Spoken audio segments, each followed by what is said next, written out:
बघा, 3 भावांच्या आजच्या वयाचे गुणोत्तर 4:3:6 आहे. त्यांच्या 4 वर्षानंतरच्या वयाची बेरीज 90 आहे. तर 4 वर्षापूर्वी मधल्या भावाचं वय किती होतं सर? हे 3 जण भाऊ. लेकरांनो, उदाहरणार्थ हा लहान, हा मधवा आणि हा मोठा. हे 3 भाऊ. उदाहरणार्थ यांची जे बी काही नावं असतील, ए, बी वगैरे सी, जे काय असेल, ओके, त्यांची ही गृहीत धरलेली नावं, त्याच्याशी आम्हाला काही घेणं देणं नाही. इकडल्या रकान्यामध्ये गुणोत्तर मांडावं लागते, हे लक्षात ठेवा. 3 भाऊ आणि त्यांच्या आजच्या वयाचं गुणोत्तर 4:3:6 आहे. हे गुणोत्तर मांडत असताना होणारी गफलत. आता गुणोत्तर लहान म्हणजे लहान भाऊ, अर्थात हे 3 गुणोत्तर आहे लेकरांनो लहान भावाचं. 3 गुणोत्तर आहे लहान भावाचं, 4 गुणोत्तर आहे मधल्या भावाचं आणि सगळ्यात मोठं गुणोत्तर असणार मोठ्या भावाचं. ह्या गोष्टी प्राकर्षाने इथं लक्षात ठेवा. 3 भावाच्या आजच्या वयाचं गुणोत्तर 4:3:6 असं मुद्दाम इचकटवून दिलं बरं का. हे आम्ही सरळ केलं पाहिजे. लहान गुणोत्तर म्हणजे लहान भाऊ, मोठं गुणोत्तर म्हणजे मोठा भाऊ. जे गुणोत्तर लहानही नाही दिलेल्या गुणोत्तरामध्ये, मोठंही नाही, ते गुणोत्तर म्हणजे मधवा भाऊ. मधला म्हणजे मधवा. ओके, हे त्यांच्या आजच्या वयाचं काय? आजच्या वयाचं हे वयाचं गुणोत्तर. गोष्टी लक्षात घ्या. सारणी हे आजच्या काय, तर वयाचं गुणोत्तर. आजची त्यांची ही समीकरण स्वरूप वय समजली आम्ही. काढण्यासाठी आम्ही चलपद x वापरत असतो. गणितानं सांगितलेली दुसरी गोष्ट अशी की त्यांच्या 4 वर्षानंतरच्या वयाची बेरीज 90 आहे. इथं लिहा शब्द एक, 4 वर्षानंतर.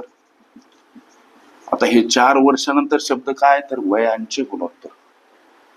त्यांच्या आजच्या वयाचं गुणोत्तर 3x 4x 6x. ओके, अनुक्रमे लहाना, मधवा, मोठा भाऊ. आता 4 वर्षानंतर त्यांच्या वयाची बेरीज 90 वर्ष. 4 वर्षानंतर या 3ही भावांची समीकरण स्वरूप वय काय, हा प्रश्न मनाशी विचारत असताना गोष्ट 4 वर्षानंतरची म्हणून इथं अधिक 4 करायचं, इथं सुद्धा अधिक 4 करायचं आणि इथं सुद्धा अधिक 4 करायचं. गोष्ट लक्षात घ्या लेकरांनो. गणित म्हणते की 4 वर्षानंतर त्यांच्या वयाची बेरीज 90, म्हणून 4 वर्षानंतरची ही काही त्यांच्या वयाची गुणोत्तर आहेत. इथं अधिक स्वरूपात 3x अधिक 4, अधिक स्वरूपात 4x अधिक 4, अधिक स्वरूपात 6x अधिक 4. त्यांच्या वयाची बेरीज 90 इथं समोर मांडा.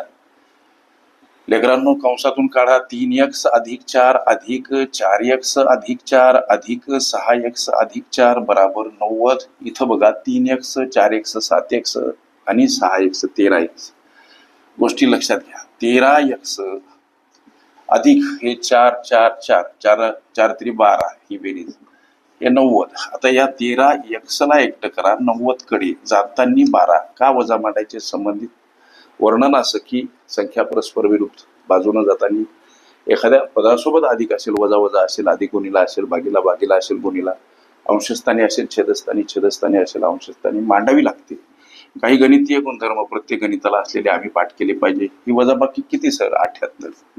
आता x ला बिनधास्त एकटं करत असताना 78 कडं जाताना 13 मुक्त सांगितलेल्या गणितीय गुणधर्मानुसार भागीला स्वरूपात हे x एकटे करा. 13 78. x ची किंमत 6 आली. प्रश्न काय विचारला की 4 वर्षापूर्वी मधल्या भावाचं वय किती?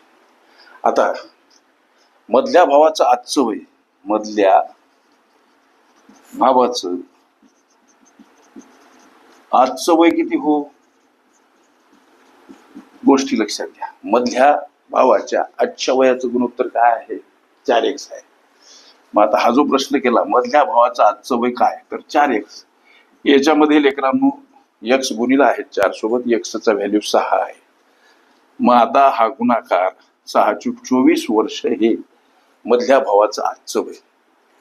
प्रश्न विचारला की 4 वर्षापूर्वी मधल्या भावाचं वय काय? 4 वर्षापूर्वी तुमच्या 4 वर्षापूर्वी 4 वर्षापूर्वी 4 वर्षापूर्वीचं वय कोणाचं? मधल्या भावाचं, म्हणजे 24 आजचं वय, त्याच्यामधून 4 वजा करा, 20 वर्ष हे तुमच्या प्रश्नाचं ॲक्युरेट उत्तर. ओके.